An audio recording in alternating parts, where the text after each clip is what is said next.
सबसे पहले हम आपको एक आंकड़ा बता देते हैं। बीते 20 साल में रेप और मर्डर के मामले में 5 दोषियों को ही फांसी की सजा मिली है। अब सवाल ये उठता है, जिस देश में सालों साल चोरी और धमकी के केसेस चलते हों, वहां 10 दिन में रेप के दोषी को फांसी की सजा दे पाना मुमकिन है? क्या फांसी की सजा देना इतना आसान है? क्या फांसी की सजा देने से अपराध कम होंगे? फांसी की सजा को लेकर सुप्रीम कोर्ट क्या कहता है, सब पर विस्तार से बात करेंगे। नमस्ते, मेरा नाम ब्रिज द्विवेदी है। आप देख रहे हैं दैनिक जागरण।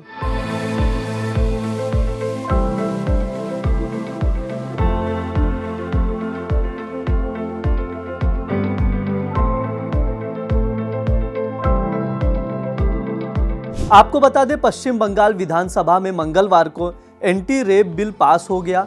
नए कानून के तहत रेप केस की 21 दिन में जांच पूरी करनी होगी। इसके अलावा पीड़िता के कोमा में जाने या मौत होने पर दोषी को 10 दिन में फांसी की सजा देनी होगी। भाजपा ने भी बिल का समर्थन किया है। इसे अपराजिता वीमेन एंड चाइल्ड 2024 बिल नाम दिया गया है।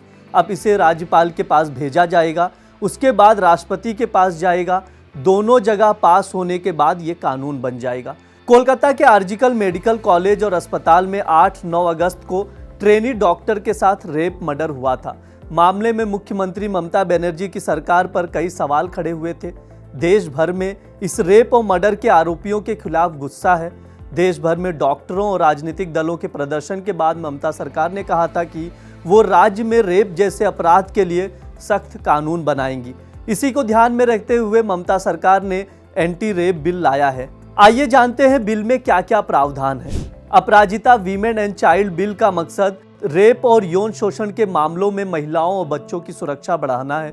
अगर रेप के बाद विक्टिम की मौत हो जाती है या फिर वो कोमा में चली जाती है, तो इस स्थिति में रेप के दोषी को फांसी की सजा दी जाएगी। ड्राफ्ट बिल के मुताबिक रेप के मामलों में जांच 21 दिन के भीतर पूरी करनी चाहिए। इस जांच को 15 दिन बढ़ाया जा सकता है, लेकिन ये सुप्रिंटेंडेंट ऑफ पुलिस और इसके बराबर की रैंक वाले अधिकारी ही करेंगे। इससे पहले उन्हें लिखित में इसका कारण केस डायरी में बताना होगा। बिल को लेकर दैनिक जागरण ने अलग से वीडियो बनाया है, लिंक डिस्क्रिप्शन बॉक्स में डाल दे रहे हैं, देख लीजिएगा। अब आइए जानते हैं, क्या 10 दिन में फांसी की सजा दे पाना मुमकिन है?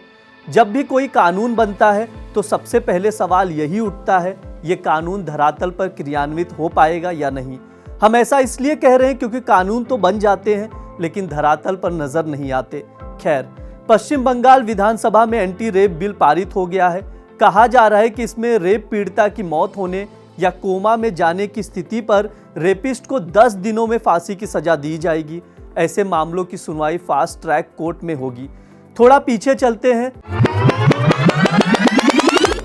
साल 2012 निर्भया केस, इसके बाद कानून में बदलाव किया गया, फिर भी दोषियों को फांसी देने में कई साल लग गए। जानकारी के लिए बता दें, पिछले 20 साल में आंकड़े देखें तो रेप और मर्डर के 5 दोषियों को ही फांसी हुई है। 20 मार्च 2020 को निर्भया के 4 दोषियों को फांसी मिली थी और 14 अगस्त 2004 को धनंजय चटर्जी को फांसी पर चढ़ाया गया था। उसे 1990 में 14 साल की बच्ची से दुष्कर्म और उसके बाद हत्या के मामले में फांसी की सजा मिली थी। फांसी की सजा में इतनी देरी कैसे होती है, वो भी समझ लेते हैं। हमारे देश में फांसी की सजा हो या कोई दूसरा अपराध, सजा देने का काम कोर्ट को सौंपा गया है, लेकिन इसकी भी एक निर्धारित प्रक्रिया होती है।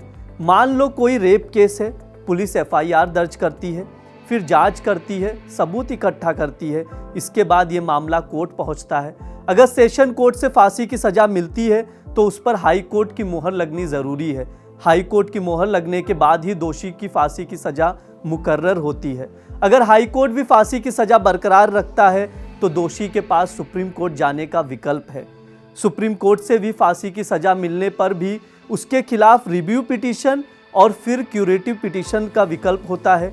सारे कानूनी रास्ते खत्म होने के बाद दोषी के पास राष्ट्रपति के सामने दया याचिका दाखिल करने का भी विकल्प होता है। फांसी की सजा पर अब तक सुप्रीम कोर्ट ने क्या कुछ कहा है वो भी जान लीजिए।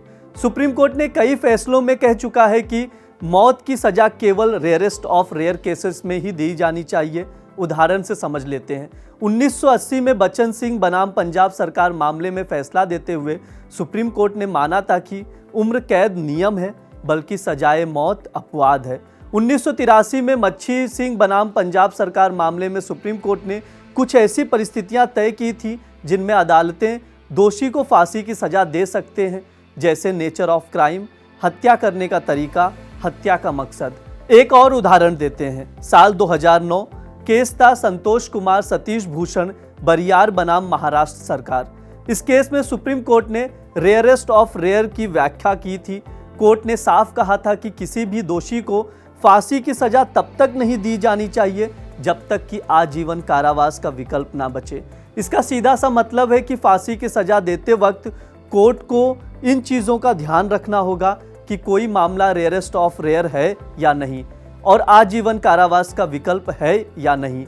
हम सबके सामने सवाल अब यही उठता है, ममता सरकार कानून बनाने के लिए तो तैयार है, लेकिन क्या इसे क्रियान्वित करना इतना आसान है? आज के लिए इतना ही। देखते रहिए दैनिक जागरण।